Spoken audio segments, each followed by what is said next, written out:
Hi guys, welcome back to Class of Learning. You're with Rahul Sharma, your friend and guide, and this class all about the pedagogy of English or teaching of English for B.Ed students. B.Ed students. कई student बहुत सारे परेशान हैं कि यार sir आप B.Ed की videos देखे नहीं आ रहे, हमारे एग्जाम चलते हैं MT वालों के। तो मैंने उनको बोला था कि यार सारे के सारे वीडियोस मैं ऑलरेडी डाल चुका था, लेकिन अब कई यूनिवर्सिटीज़ हैं, खाली मेरे पास नॉर्थ इंडियन की यूनिवर्सिटी नहीं है, सारी स्टूडेंट्स हैं और हर स्टूडेंट के लिए मैं एक वेटेज को ध्यान रखता हूँ। तो यहाँ हम क्लियर करते हैं कि आज हम डिस्कस करने वाले हैं पैडागॉजी ऑफ इंग्लिश और टीचिंग ऑफ इंग्लिश के कुछ major questions. Along with that question I am going to discuss the way to write down the answer, मतलब हम कैसे लिखेंगे आंसर को। It's easy to tell you every time that यार ये क्वेश्चन है आप इनको कर लो, but this time I am going to tell you कि आपको किस क्वेश्चन में क्या आंसर लिखने हैं। And may be the question में एक्सीड द लिमिट्स, आपके जरूरत से ज़्यादा क्वेश्चन नहीं करने वाला, लेकिन हाँ कुछ क्वेश्चन जिनको हमें पूरे सेगमेंट में क्लियर करना है वो हम डील करेंगे। तो पहली चीज़ क्लियर कर लेते हैं, क्या मैं टीचिंग ऑफ इंग्लिश की बात करें, पैडागॉजी ऑफ इंग्लिश की बात कर रहा हूँ। कोर्स कंटेंट ऑलमोस्ट, जब सब्जेक्टिव पेपर होता है ना तो ऑलमोस्ट सेम होता है। और अगर इस पेपर की बात करूँ थ्रू आउट इंडिया, जिस भी यूनिवर्सिटी में ये पेपर है यहाँ कोर्स कंटेंट ऑलमोस्ट सेम है, least to least 90% course content same. तो गाइज मेक श्योर कि आप हर क्वेश्चन को बहुत तसल्ली से करेंगे and going in a depth. And there are certain student जिनके क्या हो रहे हैं MCQ हो रहे हैं, तो MCQ हो रहे हैं तो आपको कॉन्सेप्ट को क्लियर करना है, बहुत इजीली MCQ देने वाला है। Let's start the class. The first thing that we need to keep in our mind is regarding the units. Unit have been bifurcated in different universities. कई यूनिवर्सिटी के 4 parts में 4 units में divide कर दिया, कहीं ने 5 और कहीं ने 7 तक इनको डिवाइड कर दिया। पहले क्लियर करता हूँ, हमें यूनिट वाइज क्लियर नहीं करना, हमें कॉन्सेप्ट को क्लियर करना है। We are going to clear the concepts. तो यहाँ आज हम बात करते हैं किसकी, पहले बात करते हैं सारे लॉन्ग क्वेश्चंस की, उसके बाद हम बात करेंगे इसकी शॉर्ट क्वेश्चन की। तो सबसे पहले दिमाग में क्वेश्चन आता है वो आता है मेरे English, I repeat, is a major window. I repeat the question. English is a major window on the modern world. Discuss this statement with the reference of importance and English in India. Say it's like a window to the world. India में अगर मैं importance of English की बात करता हूँ, what does mean by the English in India. सब अपनी mother tongue को तो जानते नहीं है, सीरियसली कहीं वैल्यू नहीं करते। Everybody those who know how to speak English are being treated as a VIP, उसको मानते कि हाँ यार पढ़ा लिखा है, बाकी सब तो बेवकूफ है।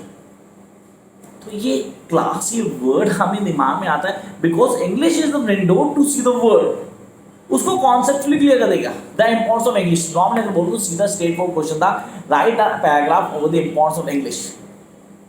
बहुत जनरल आंसर दे सकते हैं हम, बट इन पॉइंट्स। B.Ed में हमेशा आंसर लिखते हुए आप लोगों को पॉइंट्स का ध्यान रखना है। The first thing you guys need to explain the things, चीज को एक्सप्लेन करो पूरा with the points and explanation, and then one by one deliver what you want to say and make sure that कि आप at the end of the every answer एक conclusion draw करेंगे। तो I hope यहाँ तक आपने question लिख लिया था, उसको पूरा क्लियर भी कर लिया था। Now come to the second point, that what should be the aims of teaching English?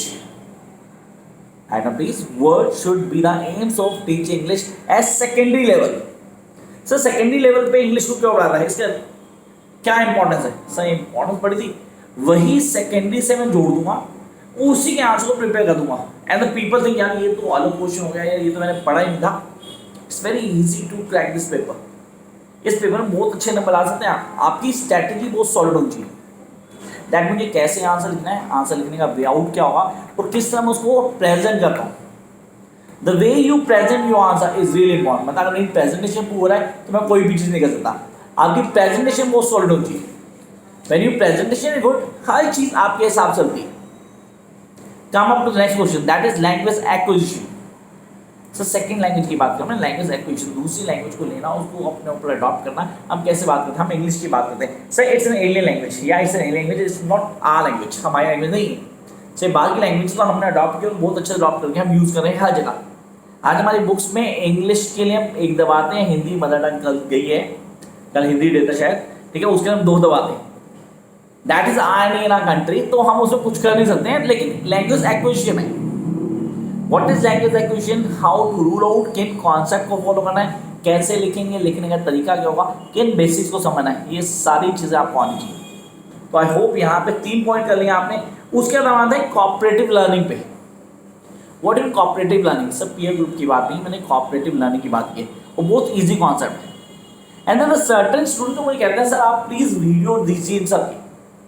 Guys please check my channel, अगर पहली बार आए तो चैनल को सब्सक्राइब करना। मोर देन 1600 वीडियोस, एक दो नहीं 100-200 भी नहीं, 1600 वीडियोस मेरे चैनल पे, जिनमें कम से कम 1000 वीडियो सिर्फ बीएड स्टूडेंट्स के लिए।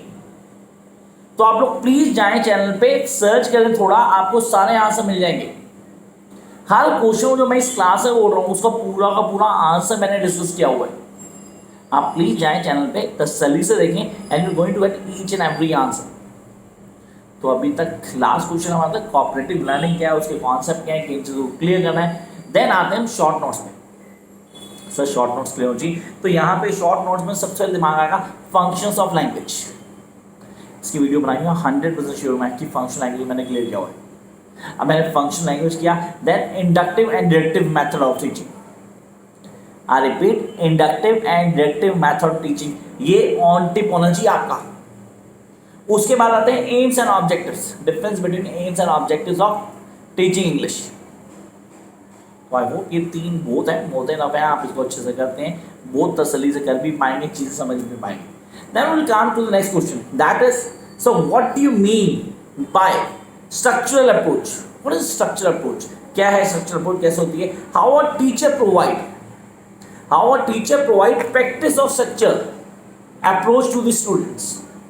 वो अपने स्टूडेंट्स को कैसे इसका पूरी स्ट्रक्चर अप्रोच की स्टडी करवाता है। तो मेरे को पता नहीं स्ट्रक्चर अप्रोच है क्या, एक टीचर का रोल क्या होता है इसमें। Role of a teacher, guys make sure role of a teacher पे क्वेश्चन आता है 100% है, ये क्वेश्चन आना ही आना है और हमें हर चीज़ क्लियर होनी चाहिए।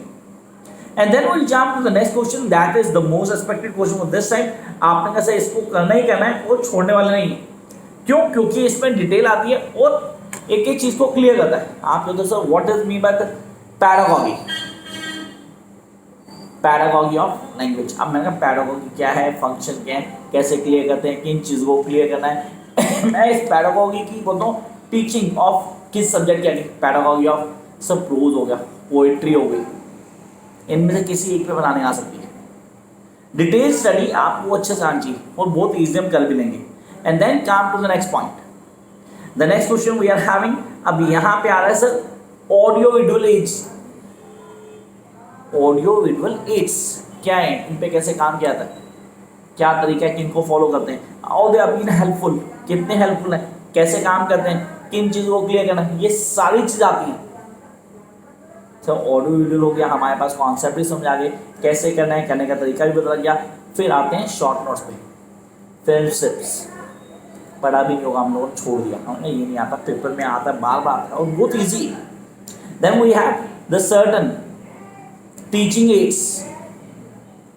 टीचिंग एड्स क्या है, उनके काम क्या है, किन चीज़ों को क्लियर करना है। फिर आते हैं ऐसे जनरल क्वेश्चन पे जो बार बार बीएड स्टूडेंट से पूछा जाता है, how a teacher improve the pronunciation of his own students. सब प्रोनाउंसिएशन की बात आ रही है, तो प्रोनाउंसिएशन कैसे इंप्रूव करते हैं, हम लोग खुद की अच्छी नहीं है। Yes, somehow are we not able to pronounce a certain word in a perfect manner, ये हमारे साथ भी होता है। लेकिन एक टीचर कैसे करता है, और कुछ क्वेश्चन हम छोड़ देते हैं, जैसे कि हैंड राइटिंग इंप्रूव करने के लिए टीचर को क्या करना चाहिए, किन बेसिक फॉलो करना चाहिए। These are really very very easy questions. Guys just follow the strategy. आप कॉन्सेप्ट को क्लियर, कॉन्सेप्ट क्या है, कैसे लिखने हैं आंसर, आंसर लिखने का तरीका क्या है, किन चीज़ों को इंप्रूव करना है, वो सारी की सारी यहाँ आती है। जब मैंने सबको किया then I get to know कि यार क्या है, करने का तरीका क्या है, किन चीज़ों पे काम करना है। Then stress and unstress words पता होना चाहिए, लिखने का तरीका क्या है, किन चीज़ों पर काम करते हैं, ये सारी चीज़ें हमारे लिए इंपॉर्टेंट है। And then will come to the certain phases.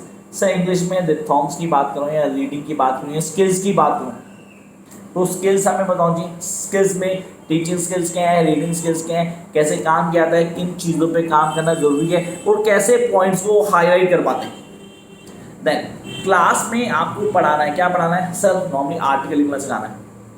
ऐसे क्वेश्चन की प्रिपरेशन हमने की नहीं, क्या ऐसे क्वेश्चन भी आ सकते हैं, ऐसे क्वेश्चन एक्सपेक्टेड है इस बार। स्ट्रेट फॉरवर्ड है, आप प्लीज़ फॉलो करें एक एक चीज़ को। जहाँ नहीं आता let me know, comment box आपके लिए, आप मुझे बताएं, I come and follow your problems ताकि उसको सॉल्व किया जाए।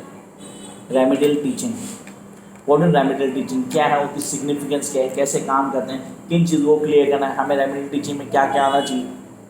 Evaluation, CC, that is continue. Sir अब आपको पता हमें सीसी क्या है, उसके कॉन्सेप्ट क्या है, कैसे करेंगे, कॉम्प्रिहेंसिव कॉन्टिन्यू इवेल्युएशन। आपने कहा फॉर्मेटिव इवेल्यूटिव डेफिनेटली हमारे पास है। अब क्वेश्चन कैसे करते हैं, क्वेश्चन दो तरह होते हैं सर, ऐसे टाइप क्वेश्चन और शॉर्ट क्वेश्चन, इनमें क्या एक्सप्लेनेशन है। ऑब्जेक्टिव टाइप क्वेश्चन करते हैं, टेस्ट यूनिट टेस्ट पे क्वेश्चन आता है, एक्सपेक्टेड क्वेश्चन होता है।